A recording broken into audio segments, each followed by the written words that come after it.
Hello students, now we will continue our same chapter, minerals and power resources, and now we will do the part 2 of this lesson, is distribution of minerals. So as we already learned in previous video about three kinds of rocks, igneous, metamorphic and sedimentary. Now we will see the distribution of minerals continent-wise. So if we will see the continent wise, first we will see the continent Asia. In Asia, we have three main distributors of minerals are China, India, Indonesia and Malaysia. So in China, we have iron and tin. In India, iron, manganese, zinc and many other minerals. Indonesia and Malaysia are the leading producers of tin. Then we will see the Europe. In Europe, the mineral deposits of copper, zinc, manganese, lead, nickel. Okay. Then students, we will go for the North America. In North America, you will see there are three regions: Canadian Shield, Appalachians region and Western Cordilleras. Here you can find iron ore, nickel, gold, uranium. Students, after North America, we will see minerals in South America. In South America, Brazil is the largest producer of high-grade iron ore in the world. And Chile and Peru are leading producer of copper. Brazil and Bolivia are among the world's largest producers of tin. South America also has large deposit of gold, silver, zinc, chromium, manganese, bauxite, etc. Then student, in next slide we will see Africa. Africa is rich in mineral resources. It is the world's largest producer of diamonds, gold and platinum. South Africa, Zimbabwe, Zaire produce a large portion of the world's gold. Then we will see Australia. Australia is the largest producer of bauxite in the world. It is the leading producer of gold, diamond, iron ore, tin and nickel. And at the last, we will see Antarctica. The geology of Antarctica is sufficiently well known to predict the existence of variety of mineral deposit. So, here we will see that coal in the mountains and iron near the Prince Charles Mountains. Students, here we can find iron ore, silver, gold and many different minerals. So here continent wise we already have seen the distributions of minerals. Students, here in this map we can see the distribution of mineral in India. India is leading producer of copper, bauxite, iron, manganese, gold, coal. Here you can see the production of iron ore showing state-wise. Here production of manganese, production of copper and bauxite, production of limestone. Now student, we will see the conservation of minerals. This is very important for all of us to conserve these all minerals. Students, as we all know that minerals are non-renewable resources and it takes thousands of years for the formation. So we should use it carefully. So here we can see some method of conserving the resources, that use of improved technologies to allow use of low grade minerals at low cost, using substitutes, use of scrap metals, recycling of metals is good way in which the mineral resources can be conserved. They can be used in judicious manner. It means we should use it carefully. And it is necessary to reduce wastage in the process of mining. Recycling of metals is also another way in which we can conserve our minerals. Students, in this slide, we will learn about power resources. Power resources plays a vital role in our lives. As we all know that we need power for industry, agriculture, transport, communication and defense. Understanding energy resources involves considering all types of energy source from various scientific and technological standpoints. Students, in next slide we will see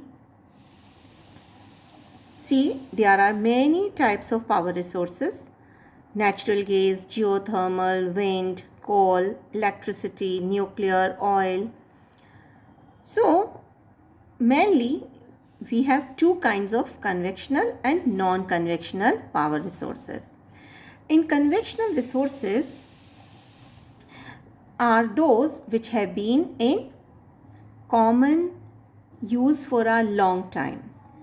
So students, firewood and fossil fuels are two main conventional resources. Here first we will see coal. This is most abundantly found fossil fuels and it is as a domestic fuel. In industry such as iron and steel steam engines and to generate electricity. And electricity from coal is called thermal power. This we all know. And India is highly dependent on coal. The next power resource is petroleum. The petrol that keeps your car running, as well as the oil that keeps your cycle from squeaking. So both begin as a thick black liquid called petroleum. Major energy source in India after coal, provide fuel for heat, lighting and manufacturing industry. Also found in fault traps between porous and non-porous rocks. The next is natural gas.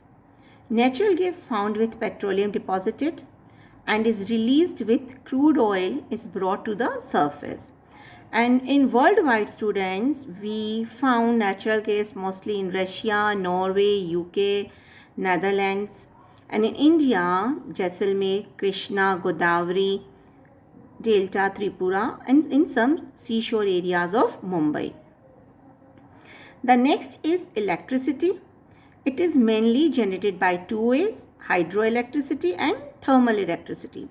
So hydroelectricity is generated by flowing water and thermal electricity is generated by coal, petroleum and natural gas.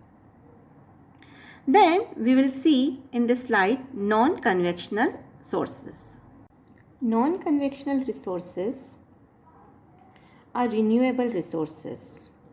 For an example, we have like solar energy, wind energy, tidal energy, nuclear energy, biogas, geothermal energy. So these all kind of energy are non-conventional sources. Here first we will see nuclear energy. Students, nuclear energy, there are many advantage and disadvantage. Like advantage is emits large amount of energy and disadvantage generates radioactive waste, expensive. Okay, and uranium and thorium are used for generate atomic energy. Then next we have solar energy. Solar energy we receive from sun. And for many decades, solar energy has been considered as a huge source of energy. Then next we have wind power. Wind is an inexhaustible source of energy.